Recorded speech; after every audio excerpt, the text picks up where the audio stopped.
That's what happens when you have two fours right next to each other, Mr. Tom. It's 44.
Enjoy those. Fanny Crosby was quite the writer. She was something else.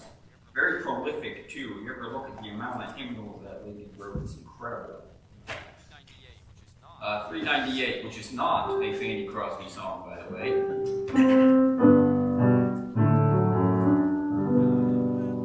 Down at the cross where my Savior died, down where for cleansing of sin I cried, there to my heart was the blood applied. Glory to His name, glory to His name.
We've been going through started in the book of Romans last Sunday, and we've seen how Paul's relationship and how he wanted to be with the people there in Rome. He hasn't been there yet. This kind of dovetails in with our study there in Acts, where we're going to be seeing the missionary journeys take place. And we've seen his affection. We're going to pick it up in verse 16. Because, he wants to preach the gospel in Rome also. That's the last part of verse 15. It says in verse 16, I am not ashamed of the gospel of Christ, for it is the power of God unto salvation to everyone that believeth. It's a universal call. To the Jew first and also to the Greek. And I want you to, we're going to see this change here starting in verse 17. And speaking of change, have you noticed, and those people who have been to big cities, it's very apparent, you see it immediately. But in our small, I would say relatively small community of Columbia, South Carolina, have you noticed how many more homeless folks you see? I was driving to yesterday afternoon to get a battery, and I went to Harbor Freight to grab a battery there. And I was driving through areas of Columbia that used to be very prosperous, very well. And what you see was a lot of trash, a lot of homeless folks, and it was a heartbreaking see. I mean, it's not something that you want people to be at. And I'm quite certain that the early Roman Christians, the people that were there, they had kind of a why factor. Like, why do we see what we see? And Paul's going to explain that. It's just like you've always had, if you're a child of God, somebody talking about, what about this place, or what about that place? The gospel's never been. And we're going to see that Paul, right here, starting in verse 17, explains that mankind in general, historically, has known about God. But because of their rejection of God, what we see in society, what we see there is predicted. And we see it in start verse 17. It says, for therein is righteousness of God revealed from faith to faith, as it is written, the just shall live by faith. For the wrath of God is revealed from heaven against all ungodliness and unrighteousness of men who hold the truth in unrighteous, because that which may not be known of God is manifest in them, for God hath shown it unto them. What has he shown? How has God shown himself to mankind? There in verse 23. For the invisible things of him were made, for the invisible things of him from the creation of the world are clearly seen, being understood by the things which are made, even his eternal power and Godhead, so that they are without excuse. What he is giving here, and we see it common today. Today most people would believe in evolution. Most people deny that there is a creator. There is somebody who created this world and universe. I mean, at least back in the Roman days, they believed in little gods. But even to this day, they don't even go to the point of believing little gods or little green men that created the world, or if you want to use the Hitchhiker Guide to the Galaxy, there's a bunch of lab rats that created the world. But we have a total denial. I mean, you think about it. In our world today, in the world system that has come about, they believe that things slowly evolve to what you see today. Now, any of us who deal with any type of equipment, who repair, I mean, that electrical grid and those electrical machineries just didn't evolve, did they? That car that you drive didn't evolve. Now, if you want to say that cars have evolved over time, that is true. It's because the people who created and built cars have changed the design of cars. They've evolved. But it wasn't because the cars themselves evolved. The reason why I bring this up is all that is logical sense to us. But how is it that we have a world that would accept a nonsense of things just evolve slowly over millions and millions of years when we don't see that? We don't see it in our own technology. I mean, believe me, I have a 2-meter radio at the house that when I put it together, the receive works just fine, the transmit doesn't. I have had it in a box now for about 15 or so years, and I'm waiting for it to fix itself. You're laughing. You mean it ain't going to fix itself? It's not going to evolve and become the transmitter isn't going to start working? All the parts are there. I can't tell you which part is out of place that's not making it work, but it should be able to figure itself out eventually, right? We laugh about that, but that is what he's talking about here. That by nature, by the things we see around us, we know that there's somebody, someone has created it. Even if you want to deny God, you have to come to the realization there is somebody bigger than you. But man doesn't like that. And the reason why he doesn't like that is then that means that you're held to an account to somebody above you. I mean, you think about it. Why do we obey the law? Because we'd have to give an account if we disobey the law, right?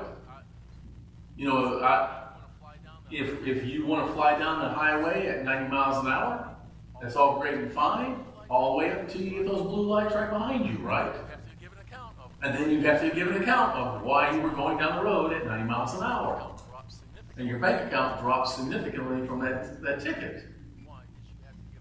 Why? Because you have to give an account.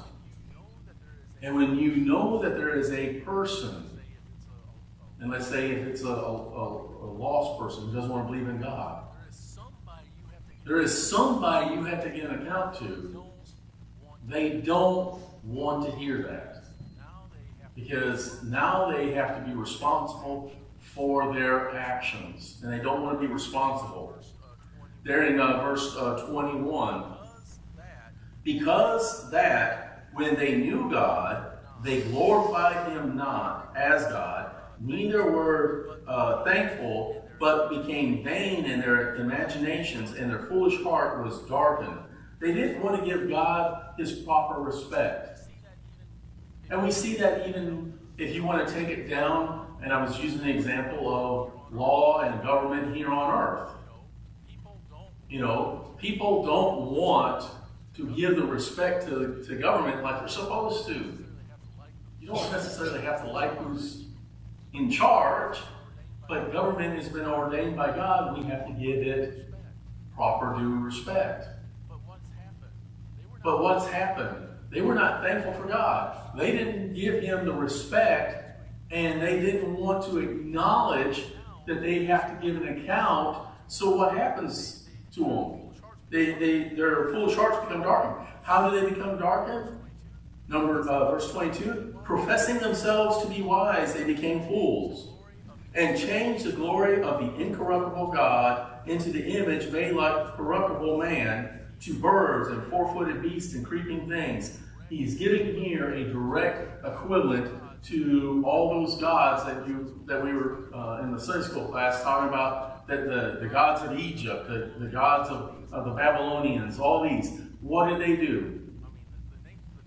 I mean, the nation of Israel, when they had Aaron make that calf, that golden calf, they just didn't think that up. Back there in Egypt, there was a calf, some religion, and they worshiped a stupid cow. What are they doing? Instead of focusing, hey, there is a God in heaven that we're going to be responsible for,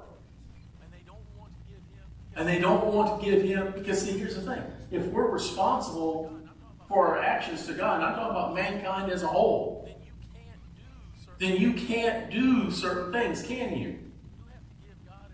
You have to give God an account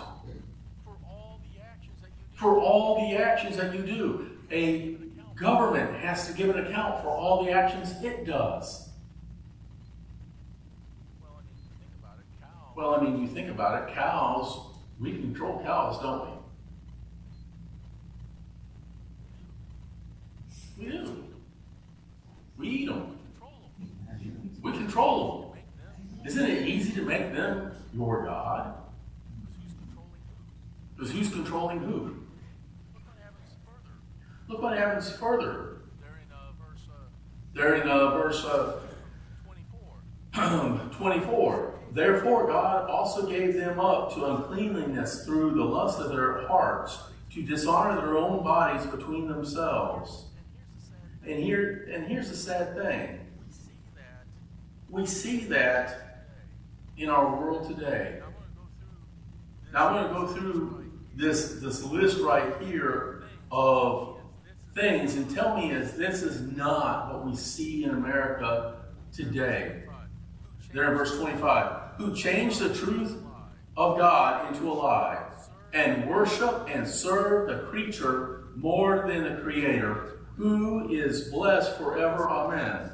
For this cause God gave them up to vile affections, for even their women did change the natural use unto that which is against nature. And likewise also men, leaving the natural use of the woman, burning in lust one toward another, men with men, working that which is unseemly, receiving in themselves that recompense of their error which is meet. And even as they did not like to retain God in their knowledge, God gave them over to a reprobate mind to do those things which are not convenient, being filled with all unrighteousness, fornication, wickedness, covetousness, maliciousness, full of envy, murder, debate, deceit, don't even ask me to say that word right now. Whisperers, backbiters, haters of God, despiteful, proud, boasters, inventors of evil things, disobedient to parents, without understanding, covenant breakers, without natural affection, implacable, unmerciful. What do we see here? Is this not what happens in our society? They have rejected God, so God has said, I will let you go your own way. And now we have people, all these things that we have, that he has mentioned here, we see in our day. And by the way, it's not uncommon. The saved Christians there in Rome saw the exact same thing. They saw how that not only people being filled with unrighteousness and wickedness and covetousness, full of envy, murder. You had people killing people left and right. Why? Because if I don't have to give an account to God, then if this person, makes me angry, take him out. Why? Because I'm not going to have to stand before God and give an account that I killed that person. Isn't it so? Let me ask you something. Those places where the government has broken down, where a person doesn't have to give an account to a local authority, how many of them have murders left and right? Why? Because there's nobody to restrain the evilness of man.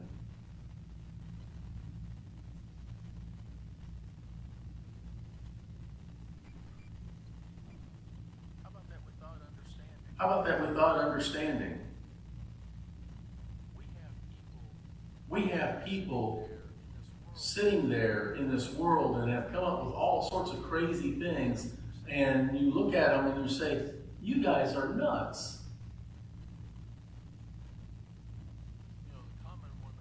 The common one that's laughed at by the most, but how many, I know it's a small group, that believe it's a flat earth? Why would they be without understanding? Why would someone go that way? Why? Because they have darkened their minds against the Lord so much that they will believe any lie.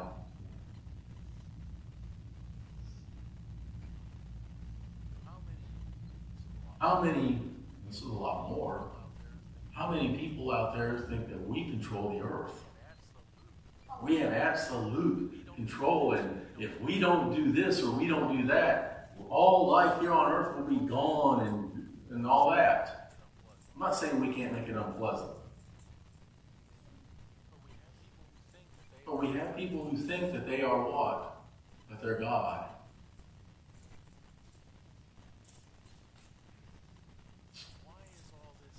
Why is all this here? Why? And I believe Paul put this here for those Christians there in Rome, because they saw the worst of the worst. Their equivalent would be like if we went to New York City. And I will be honest with you, the first homeless folks I think I ever remember seeing may have been in New York City, or one of those big towns I went through as far as like Chicago or someplace like that. But the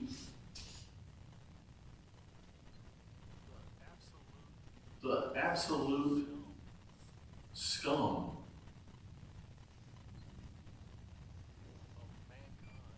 of mankind comes from this rejection of God. I want to give you a prediction. This was over 10 years ago. Went to New York City for a class on dealing with a piece of equipment that we had for the Army Guard. Right downtown from that Wall Street and all that. And I remember some of the guys that I was with, they got off the subway and they said, "Oh, did you see that?" Because they were all looking around. I'm just trying to find my way to where we're supposed to be at class. And there were people protesting that, if men can run around without a shirt on, that women can too. And they were running around, and the police were letting them do it. They had their little protest thing. Women run around topless. No, I did not go over. I did not take a picture. Some of my coworkers did, yes. Not I. Well, good job. It's just I didn't want to see. I'll be honest with you, I didn't want to see. Because here's the thing. If we have come to a society that is like that, how much have their minds been darkened against God? How much closer are we towards judgment? the reason why we see what we have, and the reason why that there is the homeless and all this is because if you hate God, if you don't have the love of God in you, then all these things, that covetousness, well, if someone is coveting something else from somebody, and that lying and cheating and stealing, what happens? We have people that are broken, don't we? It helps create that homeless situation. Because if I'm coveting the money and I'm some employer, then what am I doing? I'm scheming on how I can cheat my workers, aren't I? I mean, why in the world do we have identity theft and all that going crazy and people stealing money from folks left and right? Is it not what Paul has listed? We see it because people don't want to acknowledge there's a God in heaven. There is somebody that they're going to have to be responsible to. And here's the scary part. I say, and I'm not going to keep you here long. You all had to put up with Sunday school teachers. I heard that they beat you up just as bad as I did Sunday morning. And I'll let you. But look what happens here in verse 32. Who, knowing the judgment of God, that they which commit such things are worthy of death. I remember telling you back when the Combat Comm Squad that I was a member of, we were doing an exercise out at Northfield. And of course, anybody who's been in the military knows that when they have downtime and they have a get-together where they're cooking food, there's always going to be what? Alcohol. And I remember this guy I knew, he was drinking his beers, and some girl walked by, and he said, I'm going to go to hell for that, for what he was thinking. He knew he was what? Worthy of death. But what does it say here? Not only do the same, not only they work that they know that they're doing against God, but have pleasure in them that do it. That old saying about misery loves company. What we have is a world filled with people going more and more evil. So what he is saying here is that these people filled with unrighteousness, they want people, not only do they commit fornication, but they have pleasure in other people committing fornication. There are people out there that are full of envy in themselves, and they have pleasure in other people who have envy. They are envious, and they like making other people envy them. Isn't that like keeping up with Kardashians? Isn't it? Or to put it for us old folks, that what was it? Life of I was thinking of the one with the caviar dreams, and I forgot what that guy's name is. Yeah, Lifestyles of the Rich and Famous. Thank you. Lifestyles of the Rich and Famous. Why would you watch Lifestyles of the Rich and Famous? Because what would it make you be? Envious. I mean, even the people who were making the show didn't live that high off the hog. But they wanted to make you envious of people living high off the hog. Debate. Kind of unusual. That's called strife. Isn't there a lot of people out there today that all they like doing is causing strife? They don't care what it is. They just want to cause strife. They want to cause argument. And they get happy when other people are arguing and causing strife.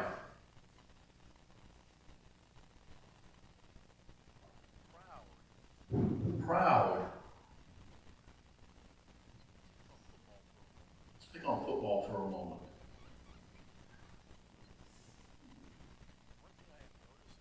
One thing I have noticed about when I watch football is how proud and arrogant folks are. They like passing it. And it's not just in teams, it would be in football conferences. You already know which one I'm talking about. Yes, my team has gone to that particular conference. I hate it. I hate it. I hate it with a purple passion. Why? Because they're all proudful. We are somebody.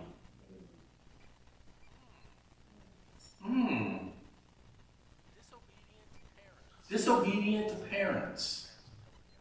Yes, parents, I'm helping you out here. All year. Don't we promote, say we, I'm talking about society. We watch TV programs about kids being disobedient to parents.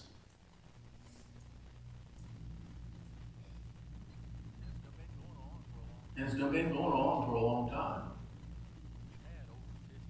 We've had over 50, probably close to 60 years of TV shows making fun of fathers, right?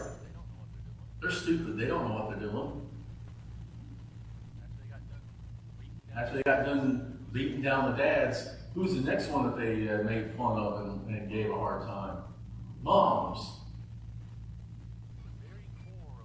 The very core of what should be raising a family, and the two principal people, they have made nothing but mockery of them.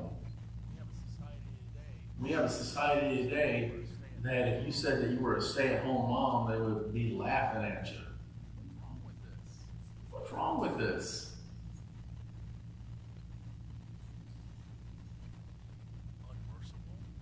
Unmerciful?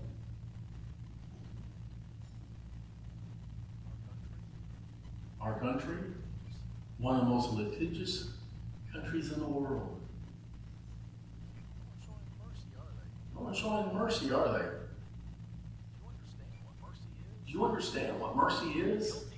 It means you're guilty of whatever it is, but somebody has looked on you and said, you know what? Even though I could, I won't. And we see it in even our own law enforcement.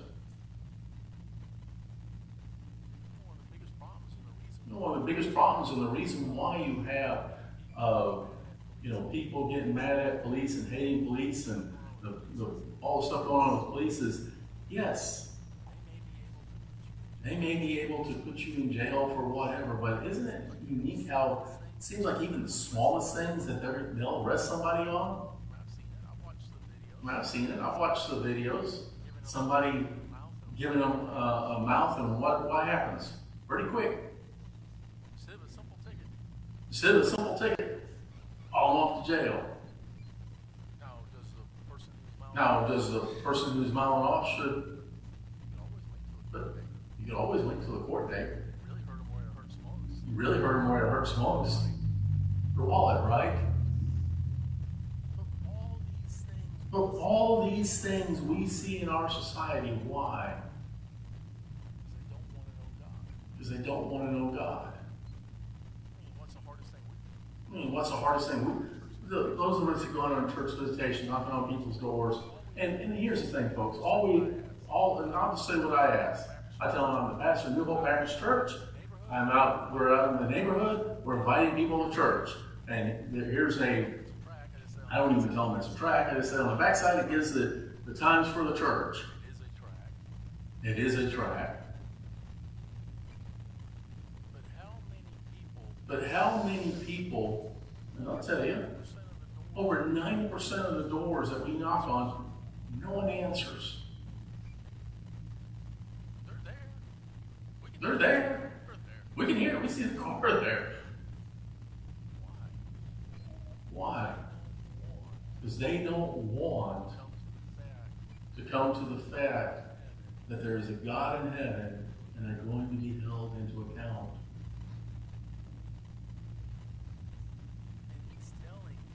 And he's telling the Romans who see it, to use a hard term, They see it in spades. Why is it the way it is?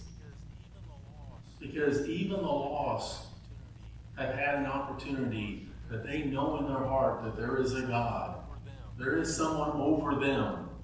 But they do not want to acknowledge that, because if they acknowledge that, then they are held into an account. Just like you and I are held in account that we have to obey the law, otherwise the law enforcement officer will come to our door.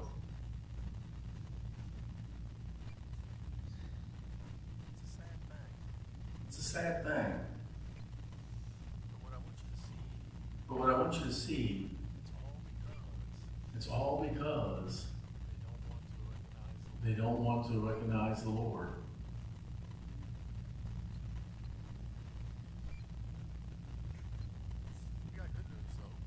You got good news, though.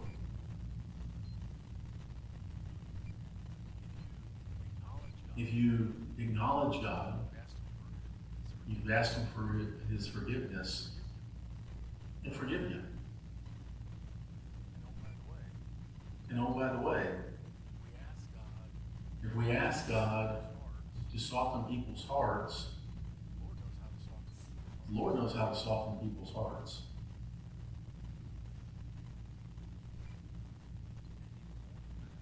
And even more than that,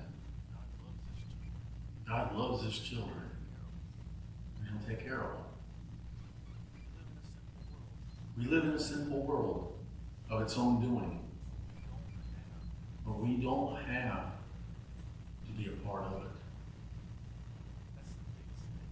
That's the biggest thing and the biggest witness that you and I can do, is not telling people with our mouths about Jesus Christ, although that is important, but where they truly see the difference. Is all these things that it talks about here, we don't do. If we're not doing all these things, just as the world is doing, then they clearly see a difference. And those that are willing to acknowledge God, God will put across their path. I honestly believe, because as I've told you folks before, this Muslim gentleman, as far as at work, I didn't go seek him out. He found me. My prayer is that once he gets a chance to read the Bible in Arabic, his native language, the Lord will bring him to a saving knowledge of Him. Now, unfortunately, in the area I work, there's probably 60 people. There are other Muslims in that group. But I believe the Lord brought him across my path because the Lord knows He's looking. And that's what I believe that the Lord is wanting you to see too. Most of them, no. But the Lord will bring across a safe person's path those people who are willing to acknowledge there's a God in heaven and willing to ask God to be their Savior. All we need to be is that light, that example, so that they can see a clear difference. And they can say, hey, you got something I want. They may not understand it as such, but in their heart, be encouraged. Look at it this way. Right now, it is easy to stand out as a Christian. You know why? Because the world has made it so obvious who is saved and who is not. The world isn't trying to pretend it is walking with God. Are they? Not even close. So it's easy for them to see the difference. But we have got to walk the walk that we're supposed to. And then God will bring across the people who need to be saved. I shouldn't say need to be saved, they all need to be saved, but the ones who are willing to get saved.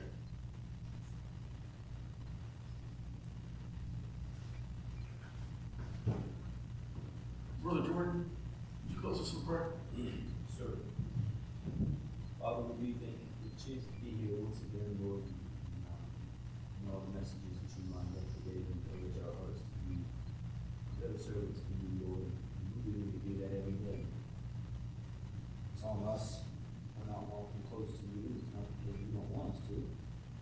Lord, it's because we don't. And I pray that you would impress upon our hearts how important it is now and at such a time as this, Lord, that we are here as a witness to the world as it is. And